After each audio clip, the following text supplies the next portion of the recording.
Ouais, de retour. Alors, je suis contente de dire que là où je vis, il semblerait que dans la rue, il y a moins de gens qui portent, un tout petit peu moins de gens qui portent le masque dans la rue. Donc, c'est déjà un commencement de quelque chose.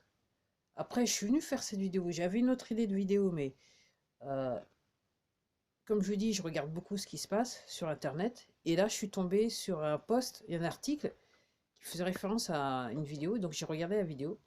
Donc, pendant ce temps qu'on nous parle de Wuhan, que oui, que entre guillemets, la chose elle viendrait de là.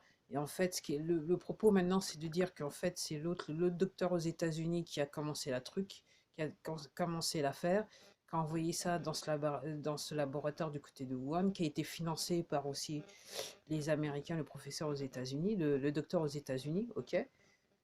Et pendant ce temps qu'on vous parle de tout ça, ce qu'on ne nous dit pas, ce qui ne nous explique pas, c'est qu'apparemment, donc j'ai regardé une vidéo qui date du 13 mai. C'est pas la vidéo d'origine que j'avais vue dans l'article, mais c'est une autre qui date du 13 mai et que ça continue. Du côté de la ville de Wuhan, rien ne va plus. Ils sont sous des orages, des tornades. C'est l'apocalypse. Moi, je viens de regarder les images. Je vais essayer de vous mettre un lien vidéo sur cette vidéo. C'est l'apocalypse.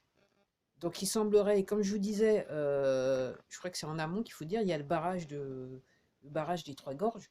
Il y a trois petites brèches dans le barrage. Et apparemment, il est dans sa limite. Et apparemment, donc, il n'y a pas trop de nouvelles qui parlent. Et de toute façon, et puis sur les réseaux sociaux, ils font en sorte, parce qu'ils sont tous, c'est des poteaux, hein. Ils font en sorte que la formation n'apparaisse pas. Il faut gratter, encore une fois, il faut gratter, il faut savoir, il faut regarder. Et donc, il semblerait que par rapport à ces inondations, c'est réellement du sérieux. J'ai vu les images, c'est réellement du sérieux. Ils sont en train de...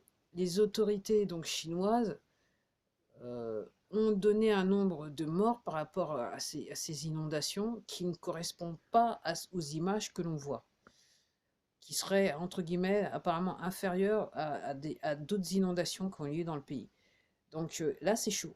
Alors, est-ce que le barrage va céder? Est-ce que la ville va être totalement engloutie? Ça serait une des nombreuses villes qui se trouvent à côté de ce barrage, en amont enfin, en amont, il y a le barrage, quoi, entre guillemets. Et là, c'est sérieux, hein, c'est plus que sérieux, c'est Apocalypse Now. Les rues sont inondées, les maisons sont inondées. Vous avez des immeubles à plusieurs étages qui sont inondés par l'eau qui tombe, tellement il y a d'eau qui tombe. J'ai vu de l'eau qui sortait des prises électriques. Là, c'est chaud, et personne n'en parle. Personnellement, personne n'en parle. C'est la première fois. Si j'avais pas été sur l'endroit où j'ai l'habitude d'aller, j'aurais pas vu. Puis je regardais le compte, j'aurais pas vu ce qui se passe. Donc, encore une fois, nous cacherait trop les choses. On sait pas. Mais comme je vous dis, c'est pas très bon pour l'histoire de crypto, ce que je crois comprendre. Comme je dis, pas si réellement ça va dans le côté, c'est réellement c'est plus que l'apocalypse, le barrage il cède, entre guillemets, il n'y aura plus grand chose à voir du côté de Wuhan, hein. Moi, c'est ce que je comprends. Géographiquement, je comprends. Après, je voulais faire une vidéo et c'était l'objet en fait c'est la première idée que j'avais de vidéo. Donc vous savez, pour ceux qui suivent, hein, je lis ce bouquin, La Gestapo en France. Là, j'ai quand même pas mal avancé. C'est un petit peu ce week-end, mais il y a tellement de choses à faire. J'ai tellement de choses à faire, entre guillemets, que... Et puis donc, la première fois que je vous avais fait référence, je vous disais, je vous ai parlé du bouquin, je vous disais que j'avais juste, en fait, commencé à lire l'avant-propos, et le monsieur, il disait que, entre guillemets, dans les faits, il y avait de l'armée, des représentants de la police secrète allemande dans les années 40, pendant la Seconde Guerre mondiale. En France, il y en avait juste que 2500. Et je vous ai dit, j'étais sur Luc parce que je me disais, mais et j'ai laissé un grand silence. Alors, je voudrais vous lire une page, une page. Et je vais vous dire honnêtement, hein, je lis ça, mais vu qu'en gros, je me contente pas de savoir ce qui se passe en France, mais je me contente de savoir, d'essayer de comprendre ce qui se passe dans d'autres pays à l'étranger, le scénario est plus ou moins le même. On n'est pas sur faut remplacer l'histoire d'une communauté par l'histoire de pandémie. On va dire ça comme ça. Je voudrais vous lire un passage, c'est la page 111 du bouquin. Le titre du chapitre, c'est Les Français dans la Gestapo. Et en fait, il y a, alors, je vais vous le lire, hein, je vais vous le lire. C'est La Gestapo française a été une terrible réalité. Peut-on donner une explication? Écoutons le lieutenant Ibarn, ancien officier des services secrets français. Et c'est vraiment, c'est la phrase qui tue, là, honnêtement. Sous l'occupation, les gens étaient devenus fous. Les restrictions, le chômage, la faim, les discours de Laval, la difficulté de vivre, la difficulté de survivre, le piège horrible du marché noir organisé par les Allemands, tout cela a facilité considérablement le recrutement des auxiliaires de la Gestapo. La rage de vivre poussait sous l'occupation de braves gens à devenir les agents de Lafon, de ses semblables. C'est comme ça. Alors Lafon, c'était celui qui tenait le 93 rue de 80 rue de l'Oriston. Enfin, c'était un hôtel particulier où en fait on amenait les gens, les résidents, on les torturait. Donc en gros tout le monde y passait. Si vous aviez et alors, je voudrais aussi vous lire une autre phrase, voilà, et puis après je vais continuer sur ma lancée, continuer à injecter. Alors, j'ai oublié une phrase. Attendez, je vais vous lire. Ok. C'est peut-être la plus grave blessure je tourne la page, le sentiment national.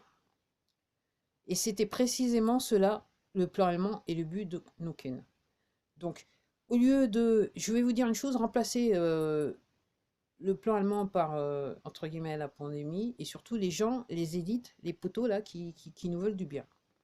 Donc Nuken, c'était en fait le général allemand qui était de la police secrète qui était en charge de la France et tout particulièrement Paris.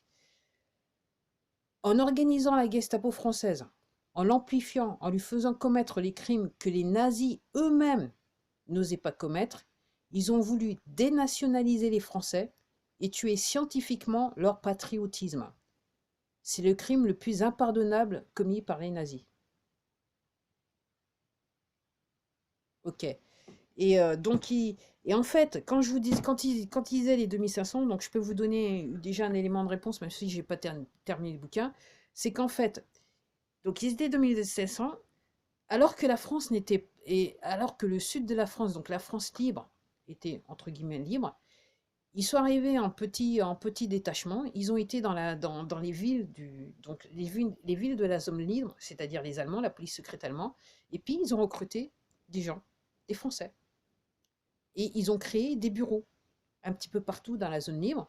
Et donc, en gros, la zone libre était déjà occupée par la police, la police secrète allemande avant que officiellement les Allemands occupent l'ensemble du territoire français. Donc, au moment où ils sont rentrés, qu'ils ont franchi la ligne de démarcation, en fait, ils avaient déjà tout un réseau qui faisait que, entre guillemets, ils pouvaient poursuivre tout le monde. Donc, en fait, ils ratissaient large. Hein. Si vous n'étiez pas, entre guillemets, ultra collabo, entre guillemets, ce que je comprends, ce qui est écrit dans le bouquin. Je ne vais pas retrouver la page, mais c'est ce qui est écrit dans le bouquin. Votre voisin, tout le monde pouvait vous dénoncer, entre guillemets, les asociaux, enfin, tout le monde passait par les bureaux, entre guillemets, et entre guillemets, vous étiez susceptible de mourir assez rapidement, c'est aussi simple que ça. Donc en gros, tout le monde a collaboré. Et puis je regardais encore une autre vidéo aussi sur les camps de concentration et qui réellement, on était exactement sur le même schéma. Donc, qui gère réellement les camps de concentration? Donc, effectivement, il y avait des gardes. Ok, donc voilà, je vous laisse imaginer le reste. Après, comme je vous dis, moi, je lis le bouquin, donc voilà. Donc après, je peux pas m'empêcher pendant que je lis de faire des rapprochements avec ce que je vois en France et à l'étranger. Alors, c'est pas stricto sensu, mais on est sur le même processus. Et donc, tous les gens qui se réveillent pas, ok, en gros, je dirais, tous les gens qui sont encore dormis, en fait, enfin, il y en a de moins en moins. Enfin, il y en a de plus en plus qui se réveillent, c'est le bon sens, mais entre guillemets, si les gens s'étaient pas réveillés quelque part, et s'il n'y a eu pas des gens comme moi voilà, qui essayent de faire avancer l'information, et que moi je suis juste une petite, hein, je dirais juste une petite goutte d'eau dans un verre d'eau qui est loin d'être rempli, parce qu'il y a des gens qui font ça mieux que moi, j'en ai conscience. Mais, mais, euh, à tous ceux là qui rigolent, qui disent que c'est du n'importe quoi, vous n'avez pas conscience de ce qu'on est en train de vous faire vivre. En fait, entre guillemets, en termes de... Et c'est pour ça que je fais dès le début, sans avoir lu ce bouquin, dès le début, je vous faisais référence à la Seconde Guerre mondiale. En gros, c'est le même plan qui est appliqué, sauf que le sujet n'est pas le même. Donc il y a d'un la chose, et puis d'un autre côté, surtout il y a la chose. En gros, l'excuse, c'est la chose. Et là maintenant, au lieu d'avoir dans la ligne de mire une communauté, en fait la communauté maintenant qu'on vit, c'est les gens potentiellement qui refuseront entre guillemets, comment je dirais, la doctrine courante. Donc en gros, la chose c'est très important. Faut se faire injecter, faut se faire tester, et que ça existe et que c'est très dangereux. Donc en gros, à chaque fois que vous dites que c'est n'importe quoi, c'est pas vrai, en fait, vous êtes en fait tout simplement, on vous a manipulé. En fait, on est en train de on a voulu vous nettoyer le cerveau et vous êtes toujours dans le nettoyage du cerveau. Et ce que je suis en train de vous dire, ce que je vois, c'est ce qui a fait que on en est arrivé à la situation que c'est arrivé, surtout en Allemagne. Parlons de l'Allemagne, on va maintenant bouger au-delà de la France, mais on va passer en Allemagne. On a nettoyé les gens, le cerveau des gens, c'était fait. Et en France, ce qui s'est passé par rapport à ça, c'est que, en gros, officiellement, ils ont été intelligents. En fait, c'est exactement la même tactique. C'est expliqué au début du bouquin, c'est la même tactique qu'ils ont utilisée en Allemagne. Donc, en fait, ils ont été chercher ceux qui étaient, entre guillemets, euh, sur les bancs de la société quelque part. Dans le sens qu'on a été chercher les criminels. À un moment donné, je crois que c'est Lafont, donc le mec qui s'est ouais, Lafont, en fait, à un moment, une fois qu'il a été sous les bonnes auspices de l'armée allemande, d'occupation allemande, en fait, on lui a donné la permission d'aller dans les prisons françaises et de libérer ses potes. Et donc, entre guillemets, c'était ses potes au début qui commettaient des actions, donc qui arrêtaient, qui raflaient les gens, voilà, qui c'était organisé en fait par des gens qui étaient entre guillemets des criminels à la base et qui avaient peu ou pas de moralité. Et puis aussi, ce qui m'a frappé, c'est qu'il y avait pas mal de jeunes gens et des gens qui avaient entre guillemets des malades mentaux, quoi, qui aimaient tuer les gens, quoi, et qui aimaient torturer les gens. Donc voilà. Pourquoi je dis ça? C'est que s'il y avait des gens qui s'étaient pas réveillés pour me réveiller moi, entre guillemets, euh, là, je pense qu'on serait pas dans la situation qu'on est maintenant. Et je pense qu'il y a des gens que si ça s'était pas, s'il n'y avait pas eu ces gens pour éveiller d'autres, je pense que là, on aurait été dans une situation où il y aurait eu des arrestations en masse. En même temps que des injections en masse, il y aurait eu des arrestations en masse, et notamment les gens qui vont à l'encontre du narratif actuel. Allez.